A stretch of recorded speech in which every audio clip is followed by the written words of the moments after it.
Todos pasamos por momentos difíciles, pero lamentablemente algunos se quedan estancados en el sufrimiento. Hay experiencias que pueden alterar lo planificado y hacerte sentir entre la espada y la pared. ¿Realmente se puede perder todo? ¿Es cierto que después de la oscuridad aparece la luz? Esta noche, desde el conocimiento científico de la psicología, vamos a investigar qué pasa cuando piensas que todo está perdido. Desde los estudios de Fernando Leiva en Lima para todo el mundo. Eso es Noche de Psicoterapia. ¡Comencemos!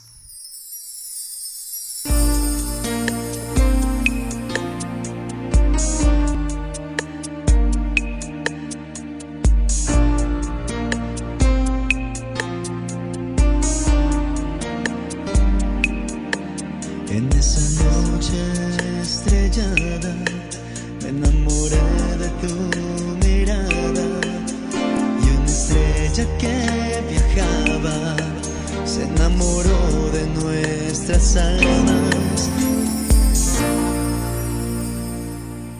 Muy buenas noches, mis queridos amigos. Gracias nuevamente por estar aquí acompañándome en esta entrega que, como de costumbre, es hecha con bastante cariño y sobre todo con la finalidad de mantenerlos un tanto entretenidos, pero también involucrados en la cultura psicológica.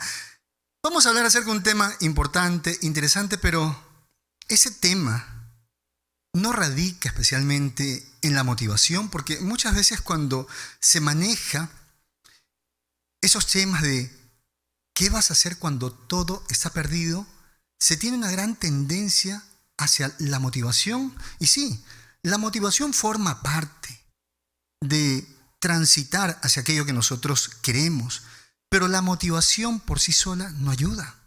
Porque si tú vas a intentar manejar tu vida en base a la motivación, que solamente sea la motivación lo que a ti te guíe, la pregunta importante sería, ¿qué va a pasar cuando tú no estés motivado?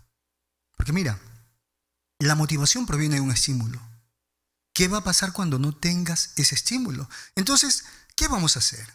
Esta noche, más allá de la motivación, más allá de un pensamiento mágico, más allá de un positivismo patológico, vamos a investigar.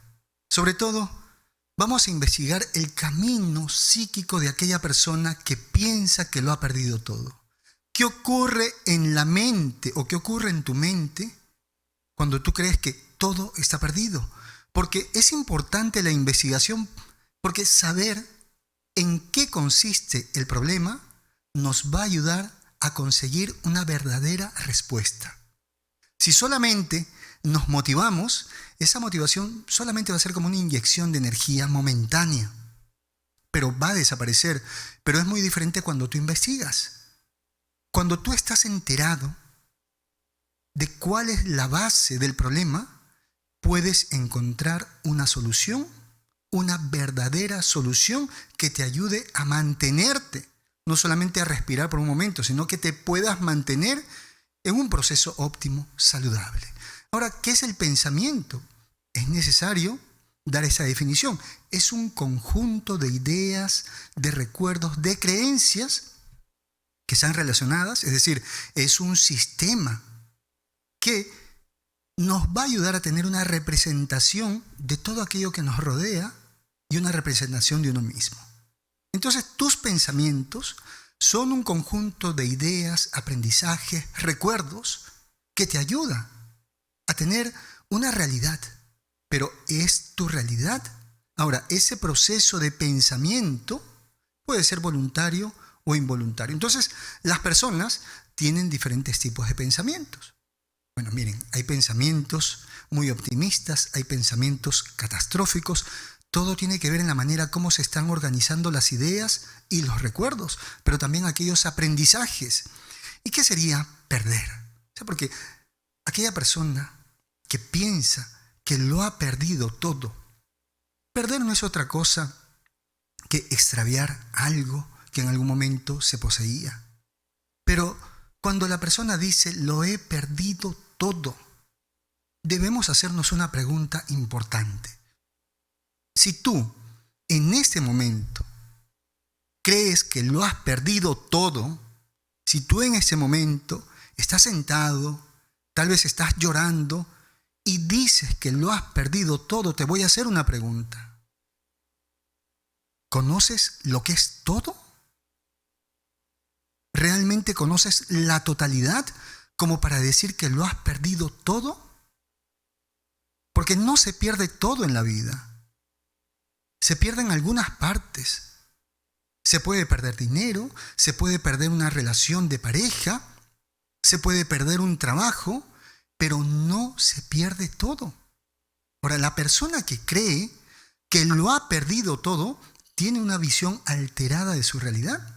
Su sistema de pensamiento, la manera como organiza sus ideas, lo están llevando a percibir la vida de esa manera. Así que si tú has ingresado a este programa pensando que lo habías perdido todo, no lo has perdido todo. Has perdido una parte que era importante para ti. Es decir, era una parte que aportaba algo a ti, pero no es todo. Por lo tanto, aún te quedan otras cosas por las cuales luchar. Hay otras cosas importantes en tu vida, a no ser que tú hayas volcado toda tu emoción, todo tu afecto, todo tu interés, toda la libido en un solo objeto. Ahí sí estarías metido en un problema. Porque si para ti un trabajo lo era todo, estás en un problema. Si para ti una pareja lo era todo, estás metido en un problema. Porque nada en ese mundo, ni ninguna persona en este mundo puede ser todo para ti.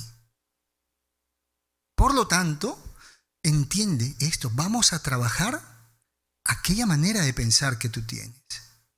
Y vamos a encontrarnos en este proceso, en el transcurso del programa, que incluso hay un egocentrismo elevado, hay un narcisismo que hace creer a la persona que lo ha perdido todo y hace que la persona no acepte la realidad frente a la pérdida. Pero es importante recordar que el sufrimiento es válido.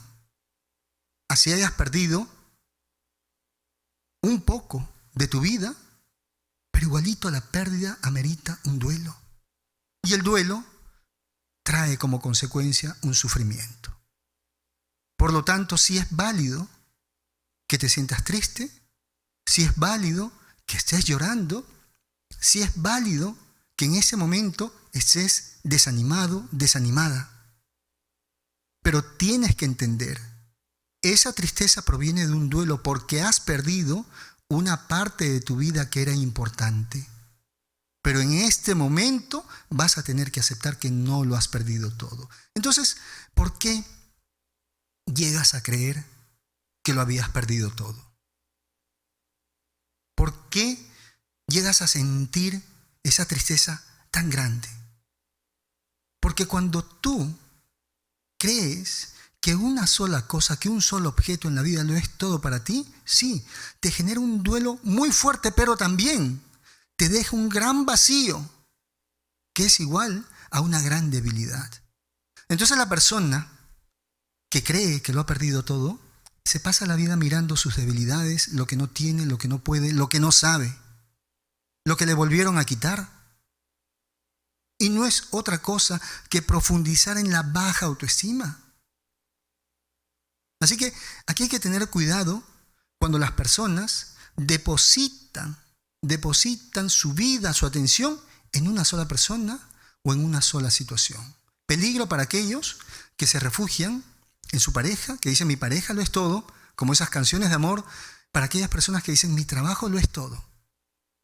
Mucho cuidado con esto, pero también detrás de esta persona que cree que lo ha perdido todo y que sufre mucho, ojo, porque el sufrimiento se da también porque considera que lo ha perdido todo, pero porque también cree que no va a poder tener algo similar. Y ahí estamos hablando de la desesperanza aprendida. Qué importante es la educación y es el ejemplo que los niños reciben en el hogar.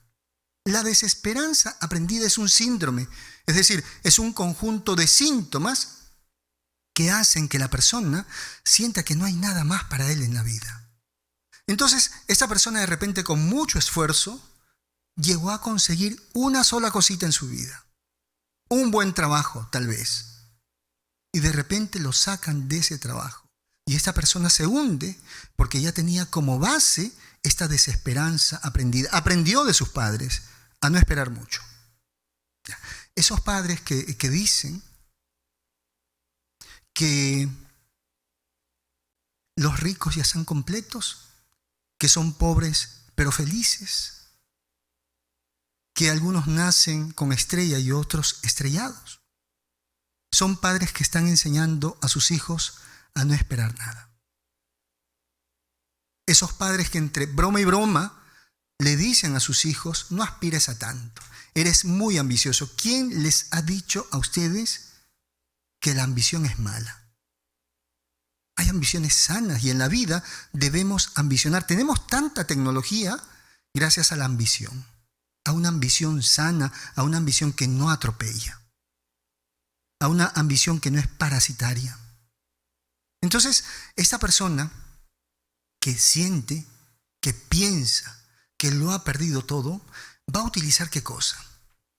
Una probabilidad subjetiva. Es decir, lo aprendió en casa y en casa le enseñaron que si pierde no se va a poder levantar, que la suerte es una sola vez. Miren, en la desesperanza aprendida por ahí manejan como un as, como un comodín, y dicen, pero a veces hay suerte. ¿Y qué pasa con estas personas que creen en la suerte? Piensan que una sola vez la vida les va a presentar la oportunidad. Entonces, a eso llamamos la probabilidad subjetiva. Es decir, esa persona, mediante su experiencia personal, se condena a sí misma. Y dice, no me voy a poder levantar. La vida es difícil y no voy a poder continuar porque ya lo perdí todo. Ahora también, dentro de esta sensación de haberlo perdido todo, estamos hablando de una distorsión cognitiva. ¿Qué es la distorsión cognitiva? ¿No? De este proceso de pensamiento. ¿Ya? La distorsión cognitiva es un error, es una falla al momento de procesar la información de todo aquello que te rodea. Haces una mala interpretación de tu realidad. Y las distorsiones cognitivas están presentes en las psicopatologías. Es decir, son las distorsiones cognitivas las que generan malestar emocional en cada patología que encontramos. ¿Qué lo va a experimentar el depresivo, el ansioso? Tiene una visión totalmente distorsionada. Ahora, ahí no estamos hablando de alucinación, una mala interpretación de la realidad. Es decir, que si en ese momento tú crees que lo has perdido todo, hay una distorsión cognitiva. Estás interpretando mal lo que ha sucedido. Y atención con esto. Aquellas personas que creen que lo han perdido todo y que no se pueden levantar, creen que no va a haber nada más para ellos en ese mundo, probablemente estén desarrollando una patología. Porque las distorsiones cognitivas están dentro, pues, de las patologías. Así que sería bueno por ahí alguna evaluación. Esas personas mayormente van a utilizar una visión catastrófica. Es decir, se van a anticipar a los hechos y van a empezar a suponer que lo peor les va a ocurrir. O sea, que aparte de haberlo perdido todo, no va a haber más oportunidad, que aparte de ese problema van a llegar problemas tras problemas. Y dicen, ¿no?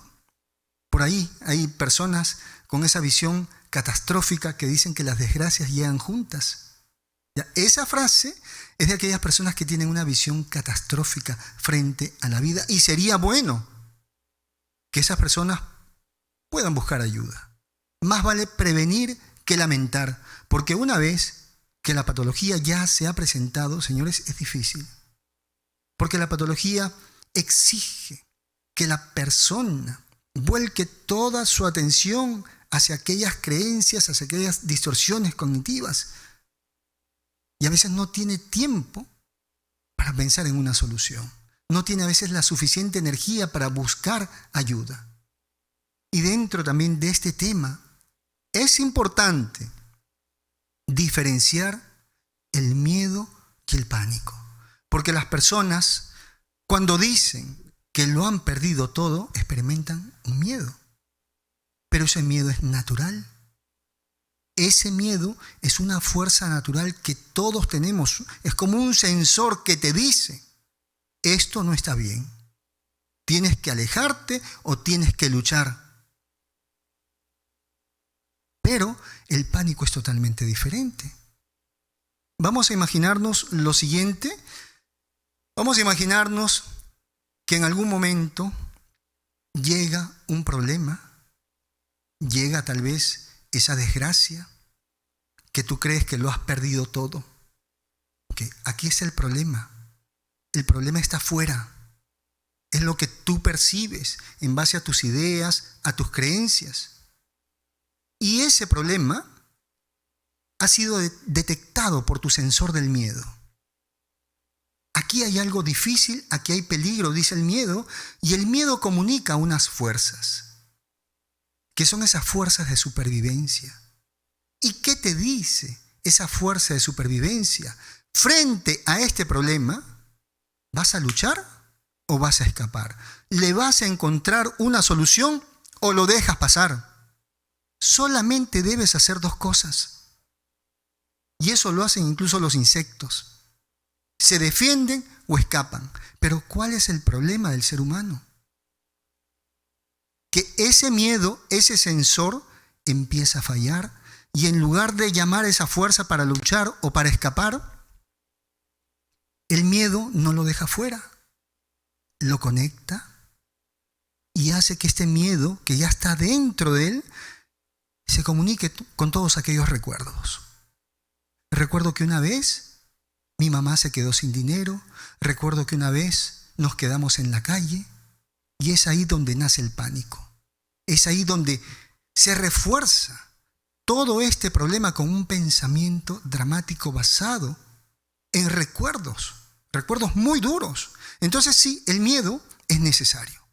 El miedo te despierta para luchar o para escapar frente al problema. Pero si tú crees que lo has perdido todo y estás ahí sentado, frustrado, asustado, estás conectado con el pánico. Es decir, has comenzado a hacer una historia con todos tus recuerdos, en lugar de solucionar o dejarlo pasar. Señores, observen los animalitos cuando son arrinconados. El animalito va a tratar de defenderse o escapar. El animalito no hace otra cosa. Pero ¿qué ocurre? Que vivimos un bombardeo de falsa información que nos hacen creer, personas que nada tienen que ver con la psicología, que no se debe experimentar el miedo, que el miedo no debe existir en el ser humano. Todo ser vivo necesita el miedo para sobrevivir, pero no necesitamos el pánico. Entonces, mis queridos amigos, es necesario reflexionar, es necesario darnos cuenta que cuando aparece esta sensación de haberlo perdido todo, incluso podría estar reflejando alguna patología que necesita ser atendida de inmediato.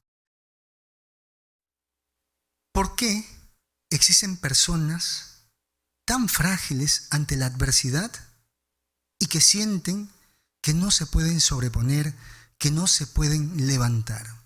Un punto importante en estas personas es la poca tolerancia a la frustración. Es decir, estas personas no aceptan esta realidad. ¿Pero por qué no se puede aceptar esta realidad? Porque internamente hay una lucha muy grande entre su sentido de merecimiento, ¿ya? Un alto sentido de merecimiento con la realidad. Es decir, hay un egocentrismo muy elevado que está luchando con aquella situación que se ha presentado. Y esta persona, al experimentar esta batalla en su mente y no poder vencer la realidad, intenta escapar de este sufrimiento. ¿Pero cómo así? Esa persona va a utilizar recursos ya aprendidos. Y se supone que en la infancia todo individuo ha tenido que aprender ciertos mecanismos para defenderse. Pero las personas que han sido abusadas, abandonadas, las personas que han sido maltratadas en la infancia no tienen estas herramientas para defenderse de la adversidad. Y en lugar de construir metas, en lugar de construir sueños, construyen pesadillas con aquellos recuerdos horribles que les tocó vivir en la infancia. Ahora, si hablamos de un egocentrismo elevado que se enfrenta a una realidad, ¿nos vamos a dónde? Nos vamos a vincular a una patología, al narcisismo. El narcisista es altamente egocéntrico y que quiere que todo gire a su alrededor. Pero en este caso, hay una especie, hay una forma de narcisismo escondido en aquella persona que piensa que lo ha perdido todo y que ya no se puede poner de pie. Esa persona no manifiesta signos, no hay signos externos de narcisismo, no hay una conducta de narcisismo, pero psíquicamente tiene las exigencias. Ya exige que todo garantice estar girando a su alrededor y no acepta la realidad. Recordemos que el narcisista quiere que todo gire, porque él es la divinidad y todo debe girar a su alrededor, haciéndole sentir admirado. La persona que cree que no se puede levantar tiene esas exigencias. Exige, pero no lo puede hacer realidad. Ahora, esta persona podría tener una salvación frente a la pérdida. Podría elaborar un pensamiento optimista. A ver, si tú crees que lo has perdido todo, podrías elaborar un pensamiento optimista similar al pensamiento mágico de la infancia. Ese pensamiento mágico egocéntrico que dice, me lo merezco. Muchas personas ante la adversidad dicen, ok, lo perdí, pero merezco darme una oportunidad. Merezco lo mejor y voy a luchar por ello. Pero las personas que fueron maltratadas, abandonadas, abusadas en la infancia, no tienen ese repertorio de respuestas. Y en lugar de elaborar esas metas, esos sueños, comienzan a elaborar pesadillas con esos recuerdos de abandono, maltrato, abuso recibido en la infancia. Miren, esos maltratos, esos abusos y sobrecontrol en la infancia va a recortar un periodo que es conocido como la etapa de seguridad narcisista. El niño, hasta los 8 años aproximadamente, siente que todo lo merece porque es él. Y es en ese momento cuando los padres comienzan a alimentarlo, a significarlo, y no solamente porque eres tú, sino porque hay valores en ti. Si este niño ha sido alimentado de esa manera frente a la pérdida, él va a decir, ok, pero yo tengo ciertas fortalezas y puedo continuar. Pero la persona que fue abusada, maltratada, sobrecontrolada, abandonada, no tiene esas fortalezas. Por lo tanto, en su etapa adulta es vulnerable a las pérdidas que la vida le va a presentar. Porque en la vida, señores, se experimentan muchas pérdidas. Se pierde la niñez, se pierde la adolescencia, se pierde la juventud, perdemos amigos, perdemos familiares, perdemos lugares donde hemos vivido. Pero ¿qué ocurre cuando esta persona no tiene esas herramientas? No se puede poner de pie. Entonces sí, estamos hablando que hay una fijación con esa etapa egocéntrica. Hay cosas que no se han resuelto. Y esta persona en la etapa adulta está como ese niño, ¿no? Como una especie de narcisista, diciendo es que no es posible que ya no lo tenga todo. Debería estar aquí. Todo debería estar girando. Y se ocupa en un por qué en lugar de buscar un para qué. ¿Para qué me ocurrió esto? Se centra en el pánico, se centra en el drama en lugar de buscar una solución. Entonces, esta persona que experimenta esta frustración vive el eterno fracaso. esta experiencia de haber perdido algo que él llama haberlo perdido todo, le da la sensación de haber fracasado. ¿Y dónde se inicia el fracaso? También en la infancia. ¿Por qué? Porque el niño en la infancia llega a confundirse. Recordemos, y quiero que presten atención, que el niño en esa etapa se considera el único sujeto y todos los demás son objetos que deben servirle, deben girar a su alrededor y deben alimentarlo con significados, con cuidado, con alimento. Pero ¿por qué llamamos a aquellas personas que están a su alrededor los objetos? Porque hay una gran diferencia entre el objeto y la cosa. Y el niño, escúchame bien, no pudo aprender a diferenciar entre el objeto y la cosa. Los objetos son útiles. Los objetos van a aportar algo. Pero la cosa no le aporta nada. La cosa, ¿qué es la cosa? Es aquello que está por ahí que no tiene utilidad alguna. Entonces, esa persona no pudo diferenciar a tiempo entre lo que es el objeto y la cosa porque aquellos que tenían que cuidarlo no cumplieron su función. Y miren qué es lo que pasa. Cuando tú pierdes algo, vamos a decir, si tú pierdes un trabajo, eso que has perdido también pierde su valor. O sea, ya no tiene valor para ti. Pierde su calidad de objeto. Porque ya no está a tu lado, ya no te proporciona algo. Todo aquello que se pierde, todo aquello que tú has perdido, debe perder también su valor. Por lo tanto, se va convirtiendo en la cosa. Pero ¿por qué la persona se aferra a aquello que ha perdido? ¿Por qué la persona se aferra a la cosa, a lo que ya no tiene valor? Porque tiene esa fantasía de la infancia. Ya que los objetos no lo querían, no lo alimentaban, el niño fantaseaba que incluso las cosas en algún momento lleguen a amarlo. Es por eso que cada vez que esas personas pierden algo, se quedan paralizadas y empiezan a observar lo que ya no tiene valor como si fuera algo valioso para ellos. Todo lo que se pierde ha perdido su valor también. Ahora, en la infancia, nuevamente, vamos a reforzar esta parte. Todo niño recibe alimento de los objetos, pero cuando los objetos le niegan el alimento,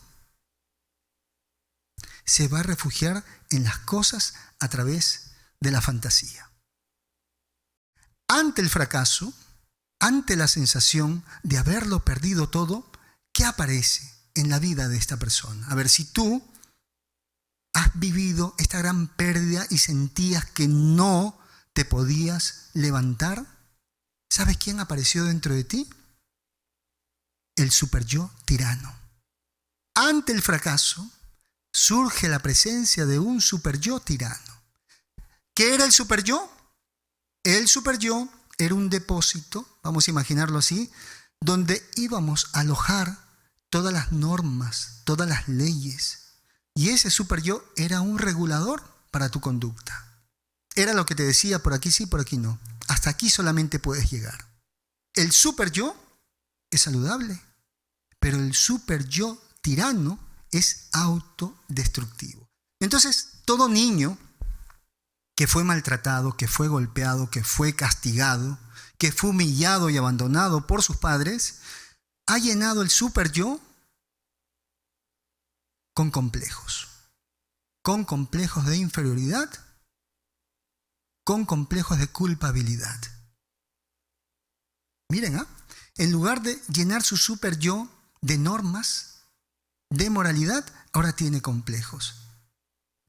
Esos complejos dentro del superyo convierten al superyo no en un regulador de la conducta, sino en un tirano. Y cada vez que tú caes en derrota, cada vez que tú tienes algún fracaso, se despierta ese superyo tirano y te grita. Te vuelve a humillar. ¿Y sabes qué hace? Hace que se calle tu yo y tu ello. Es decir, este superyo tirano obliga a lo que tú eres y a tu fuerza instintiva a quedarse inactivos. Les dice, ustedes no se pueden mover. Por eso que la persona en ese momento se siente paralizada. Lo perdí todo y ya no puedo hacer nada. Porque el superyo tirano les va a gritar fuertemente, les va a decir que ya no sirven y que no deben volverlo a intentar. Porque son culpables, porque se lo merecían o porque nunca van a lograr nada. Ese superyo tirano aloja las voces crueles de los cuidadores, de aquellas personas que tenían que cuidarte, pero que en lugar de cuidarte te maltrataron, te abandonaron, te humillaron. Entonces, toda persona, si tiene un superyo sano, si tiene un superyo que no ha sido llenado con complejos, ante la pérdida, ante el fracaso, va a evaluar su responsabilidad. Y también las posibilidades de levantarse. Mientras que aquella persona que tiene un superyo tirano se va a condenar a sí misma y se va a decir, todo está perdido. No hay solución, no lo voy a poder lograr. Ahora, hay una coincidencia entre aquellas personas que creen que no pueden levantarse de la derrota. Y es que la mayoría de los padres de estas personas fueron tiranos. Fueron padres abusivos que no practicaban la ley en casa. Ojo, no practicaban las normas sociales en casa, sino que ellos eran la ley y podían cambiar las normas en casa cuando ellos quisieran. Por ahí, tal vez les recuerdo una frase, si es que han estado en un hogar donde hubo mucho abuso, que sin ninguna explicación los padres decían, aquí se hace lo que se me da la gana. Señores, una cosa es ser el padre que representa la ley, la norma, y otra cosa es ser un padre tirano. Y los padres tiranos van castrando a los hijos. Les van quitando todas las fortalezas para enfrentarse a aquellos problemas que la vida presente. Amigos, ese es mi consultorio, tu consultorio, nuestro consultorio. Un espacio diseñado para que puedas trabajar aquellos problemas que te impiden alcanzar esa estabilidad emocional. Déjate guiar a través del conocimiento científico de la psicología, con quien te habla Fernando Leiva, psicólogo. Pide tu cita a través de WhatsApp marcando el +51 9957 22178. No importa dónde te encuentres. Toma nota, por favor. Hay una pregunta importante frente a la pérdida. ¿Quién aparece cuando todo está perdido? ¿Con quién te encuentras cuando lo has perdido todo? ¿Contigo mismo? ¿Y qué es lo que pasa? Que encontrarse con uno mismo sin ningún distractor, para muchas personas puede ser una experiencia muy fuerte. Porque cuando todo está en silencio, podemos escucharnos. Miren, por ejemplo, las personas cuando tienen episodios depresivos, sienten la tristeza con mayor intensidad después de las 5, 6 de la tarde. Es decir, cuando ya no hay trabajo, cuando ya no hay estudios. La tristeza también se intensifica los fines de semana, sobre todo los domingos y los feriados. Porque cuando no hay distractores, la persona se encuentra consigo misma, con sus propios pensamientos. Entonces, tendrías que revisarte también ante esta incomodidad al haberlo perdido todo. ¿Qué es lo que no te gusta de ti? ¿Qué es lo que tienes que trabajar en ti? ¿Por qué no puedes vivir en esta soledad contigo mismo? Y hay algo muy importante que muchas veces me ha tocado trabajar y explicar en algunos casos difíciles Por ejemplo, cuando se presenta alguna persona que tiene un familiar, o tal vez la misma persona experimenta alguna enfermedad terminal. Ante la adversidad, muchas veces las personas se preguntan, ¿y en todo esto, dónde está Dios? En todo este sufrimiento, en toda esta desgracia, ¿dónde está Dios? Y esa fue una pregunta que me hizo una persona quien tenía una enfermedad terminal, era un paciente terminal, y me dijo, solamente quiero saber eso. Y quisiera saber si tú me puedes explicar en dónde está Dios en todo esto que me ha tocado vivir. Yo le respondí lo siguiente. Si tú te enfocas en el dolor, si tú te enfocas en el sufrimiento, en el problema, ahí no está Dios. Si tú depositas tu atención en esa señora que entró para ayudarte,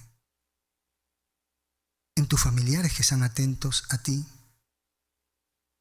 en la gente que te cuida, en las personas que te han hecho llamadas telefónicas, ahí está Dios. En la sonrisa de esa enfermera, ahí está Dios. Y esa señora me dijo, es cierto, tuve a Dios a mi lado todo este tiempo y no me di cuenta porque solamente miraba el problema. ¿Y por qué te llegas a sentir tan solo? ¿Y por qué te preguntas dónde está Dios cuando suceden los problemas? Porque solamente estás mirando el lado oscuro de esto. Pero tú no te estás dando cuenta que ese poder superior está ahí, de alguna manera. A través de aquella persona que te dice, vamos, lo vas a lograr. A través de aquel familiar que tal vez te lleva una taza de té. Tienes que aprender a depositar tu atención en lo que es útil, no en el fracaso, no en lo que se ha perdido. Y créame, para aquellos que tienen fe, siempre está ese poder superior. Pero hay que saberlo observar.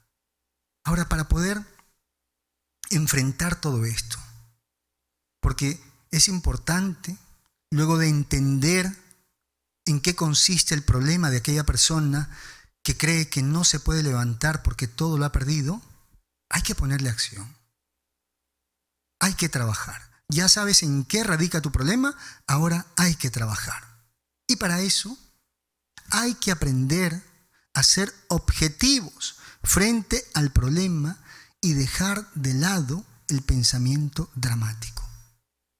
Por lo tanto, vas a tener que entender lo siguiente, que los malos momentos también van a pasar, que los problemas también van a pasar. Tú en tu vida has tenido muchos problemas.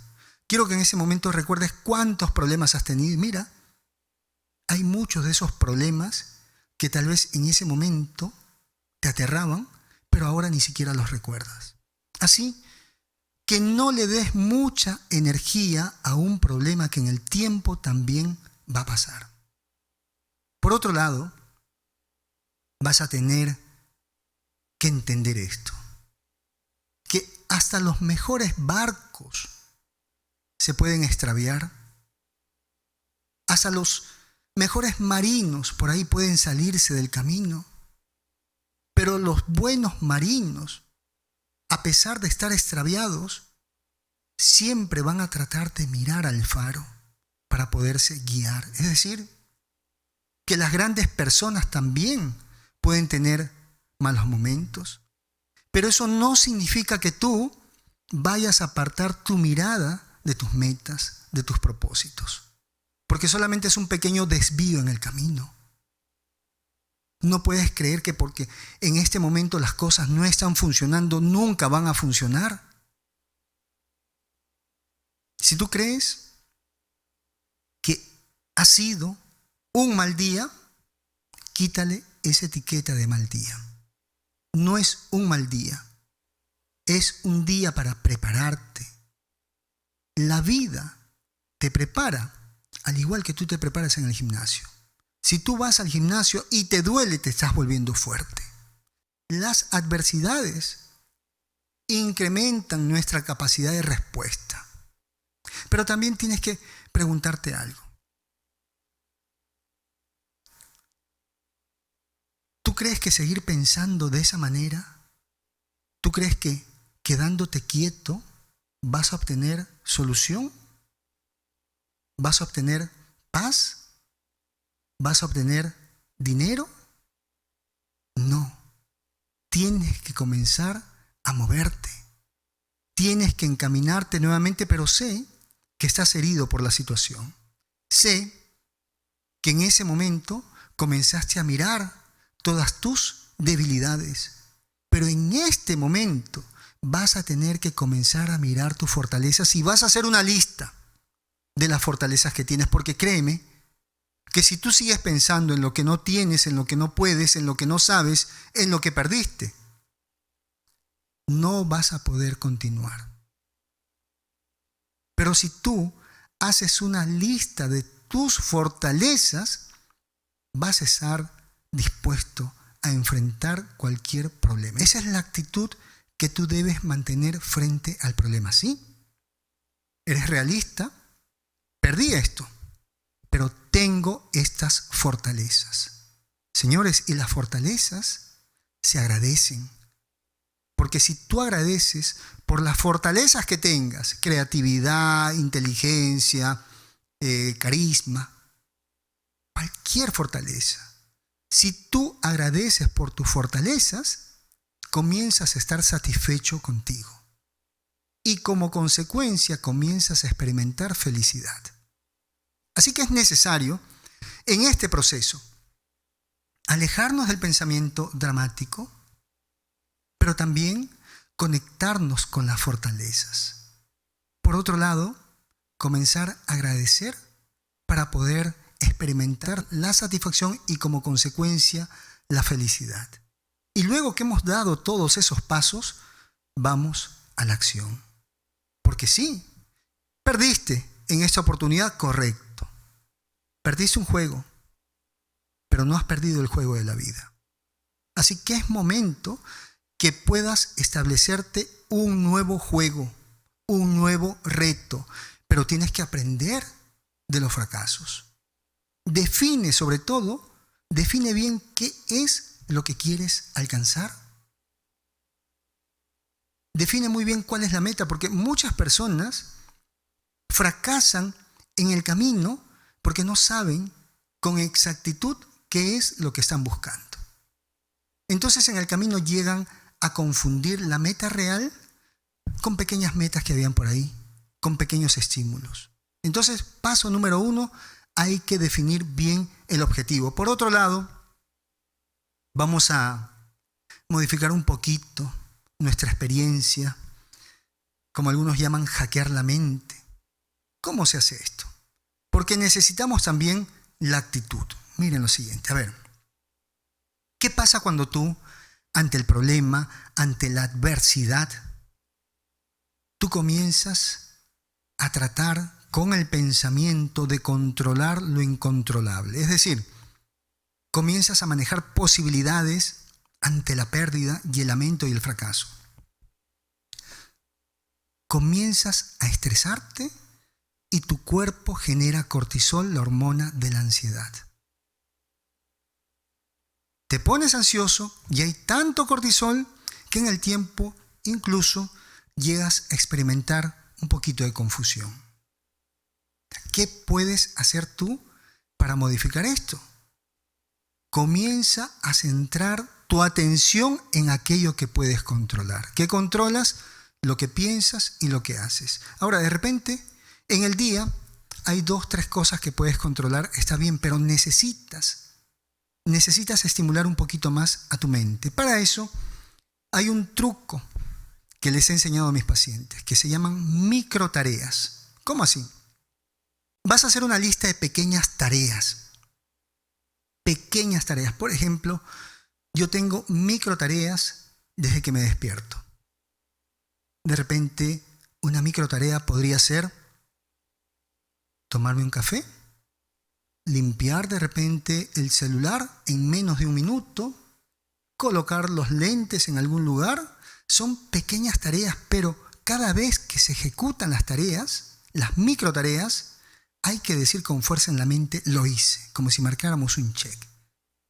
Entonces comenzamos ¿a qué? A experimentar la sensación de control, de que controlamos. Y si hay sensación de control, ¿qué generamos? Dopamina.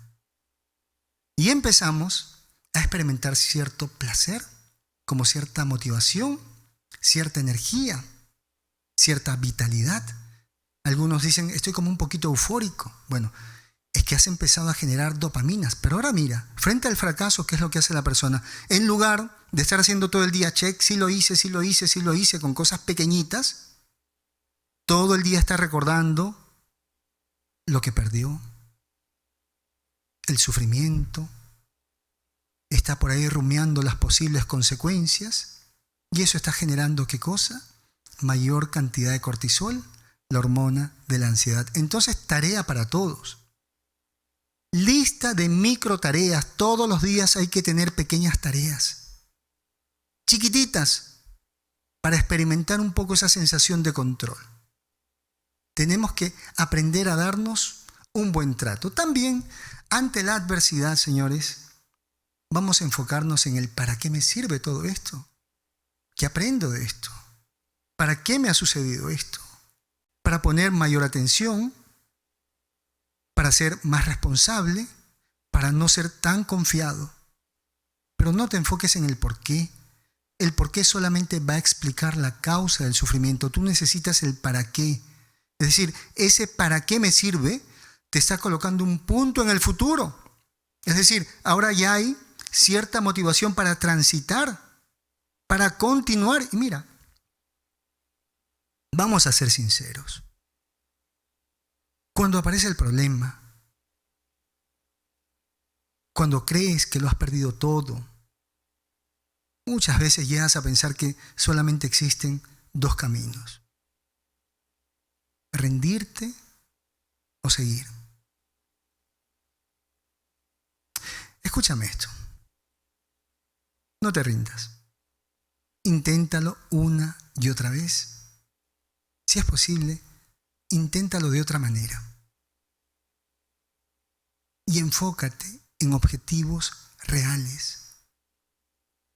Cualquier persona se puede rendir, es lo más fácil. Mira, quedarte paralizado es lo más fácil. Actuar es una decisión valiente e inteligente, y lo eres. Y me atrevo a compartirte algo que se practica aquí. Bueno, que todo mi equipo practica. Hay una palabra que está marcada para todos, y esa primera palabra con la cual prácticamente dicen aquí que es el bautizo, es la palabra resuelve. O sea, toda persona que está en el equipo debe resolver. Ok, entonces, resuelve. 2, aléjate del drama. 3, sé práctico. Y 4, hazlo como si de eso dependiera tu vida y la vida de los tuyos. Esa es la fórmula para que puedas movilizarte y puedas escapar de ese proceso en el cual estás metido. Resuelve, es decir, plantea una solución. No te enganches en el pensamiento dramático. Sé práctico y hazlo con la intensidad, con la fuerza, como si de eso dependiera tu vida y la vida de tus seres queridos. Y entiende esto. No escapes. No escapes, porque si lo haces, vas a tener que escapar siempre. Pero si lo intentas, vas a llegar a conocer el problema en sí y vas a aprender a solucionarlo. Las batallas no se vencen solamente por la fortaleza. Las batallas se vencen con disciplina, con estrategias y siendo persistentes. Hay que entender lo siguiente, que si la vida fuera fácil, señores, si llegar a donde tú quieres llegar fuera fácil, todo el mundo estaría realizado. Hay que pagar el precio por llegar a donde quieres llegar. Y ese precio es ponerte de pie en este momento, resolver, dejar el pensamiento dramático, ser práctico y hacerlo con esa intensidad como si eso dependiera de tu vida y la vida de los demás. Ahora, quiero que escapes en este proceso para que no vuelvas a cometer el mismo error. Quiero que escapes de la trampa de la falsa motivación. Porque muchas veces las personas pierden, las personas tropiezan y caen porque empiezan a idealizar el proceso. Y muchos dicen, es que el trabajo no me motiva. Hay jóvenes que dicen, es que el estudio no me motiva. Señores, lo que motiva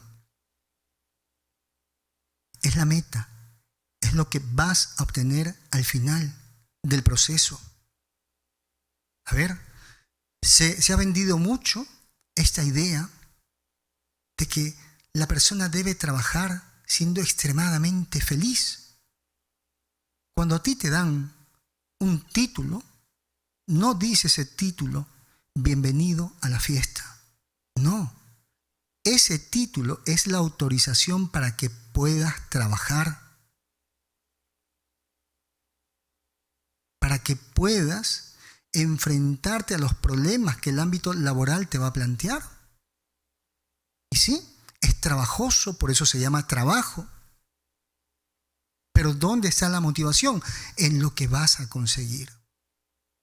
Si tú en ese momento estás estudiando y dices que yo no tengo motivación, ya perdí toda esperanza de estudiar porque no tengo motivación para estudiar, escúchame lo siguiente, ¿estás depositando mal tu motivación? Piensa en lo que vas a conseguir cuando seas un profesional. Para eso necesitas esa ambición sana. ¿Bien? Entonces no caigan en esa falsa motivación. Ahora, todo el mundo va a tener caídas en la vida, pero no te llames por eso fracasado. Si tú aprendes una lección, no es un fracaso, es una experiencia. Por eso es que tenemos personas experimentadas, porque son personas que han aprendido lecciones en la vida. Y cuando escuchamos ese fondo musical, recordamos que la distancia no es impedimento para que puedas acceder a las sesiones de consejería psicológica con quien te habla Fernando Leiva, psicólogo. Déjate guiar por el conocimiento científico de la psicología, no importa en qué lugar del mundo te encuentres. Tu sesión puedes realizarla por cualquier red social que permita hacer llamadas o videollamadas. Puedes hacerla por WhatsApp, por Skype, Zoom, Viber, Imo o por el mismo Messenger. Pide tu cita marcando desde cualquier país el +51 995722 178. Toma nota, por favor.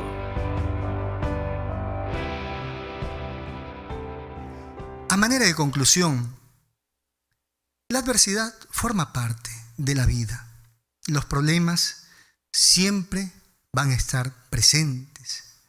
Y qué triste realmente es aquella persona que no tiene problemas. Porque al no tener problemas, no tiene la oportunidad de demostrarse a sí mismo lo que es capaz de hacer. Ahora, hay objetivos dentro de la terapia, porque la terapia va a ayudar para que esta persona pueda levantarse cuando ha dicho que lo ha perdido todo. Dentro de la terapia hay un objetivo importantísimo que es enseñarle al paciente a volcar su interés sobre nuevos retos, sobre nuevas metas. Es volcar la libido sobre nuevos objetos. También dentro de los objetivos de la terapia, del tratamiento, estaría el brindarle al paciente la contención emocional, que ese paciente pueda expresar su sufrimiento, que pueda vivir el duelo, que pueda cerrar ese proceso. Pero también se le va a dotar de habilidades. ¿Para qué? Para reconocer sus fortalezas, para recuperar esa visión sobre sus fortalezas. De esta manera, incrementar pues, su estima personal, su valía personal. Ahí estamos hablando de la alta autoestima.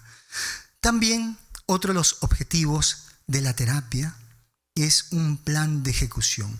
Se le dice a este paciente, vas a tener nuevos retos, sí, pero hay que colocarle fecha de ejecución. Ahora, enfoques hay muchos. Uno de los enfoques que ha funcionado muy bien es la terapia cognitiva conductual.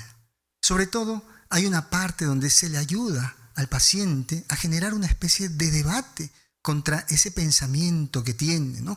Entonces, frente al problema, frente a esa sensación, a esa idea de que todo está perdido, la pregunta que haría este enfoque cognitivo sería, ¿qué tan cierto es que lo has perdido todo? Es que si he perdido todo, ¿y qué sería lo peor que te podría ocurrir? Sería la segunda pregunta. A ver, esto también es tarea para ustedes. Si ingresaron al programa con la idea de que lo habían perdido todo, quiero que se hagan la pregunta, ¿qué tan cierto es que lo han perdido todo? Ahora, tal vez ustedes digan, he perdido una parte importante. Ok. Viene la segunda pregunta que te vas a hacer.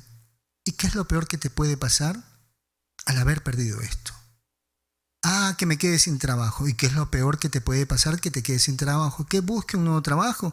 ¿Y qué es lo peor que te puede pasar si tienes que buscar un nuevo trabajo? Que lo intentes y así vamos profundizando. Y al final te das cuenta que nada malo te va a suceder. Es necesario que dentro del proceso terapéutico el paciente se enfoque en ser objetivo. Y si hay algún problema que lo está atormentando, que pueda fundamentar sus temores. Entonces, de esta manera, la persona se vuelve habilidosa frente a la adversidad. La persona aprende a no enfrentar los problemas con las debilidades, sino con las fortalezas, con aquellas experiencias, con aquellas lecciones que durante tanto tiempo pues, lo han entrenado para ser fuerte. Mis queridos amigos, muchas gracias por haberme acompañado en esta noche maravillosa. Yo soy muy contento de que todos ustedes me ayuden a compartir la cultura psicológica y quiero agradecerles en nombre de todos mis colegas, de todos los psicólogos que están en diferentes ciudades, en diferentes países. Gracias. Gracias por valorar la carrera de la psicología y cada uno de mis colegas a su manera, a su estilo, está listo, dispuesto a apoyarlos. Desde aquí, desde mis estudios, ya saben qué vamos a hacer. Vamos a acomodarnos y nos damos ese abrazote grande, bien grande, desde el alma. Besote inmenso también desde el alma. Como de costumbre, una oración antes de dormir. Los que no creen en Dios, agradecer a la vida. Señores, y el día de mañana vamos a conquistarlo. El día de mañana vamos a brillar. El día de mañana a practicar muchísimo, a no rendirse. Mañana es una oportunidad. Si no puedes, pasado mañana será otra oportunidad. Pero no te rindas. Insiste. Dentro de ti hay muchas fortalezas y tienes que conectarte con ellas. Buenas noches para todos. Se les quiere muchísimo. Chao.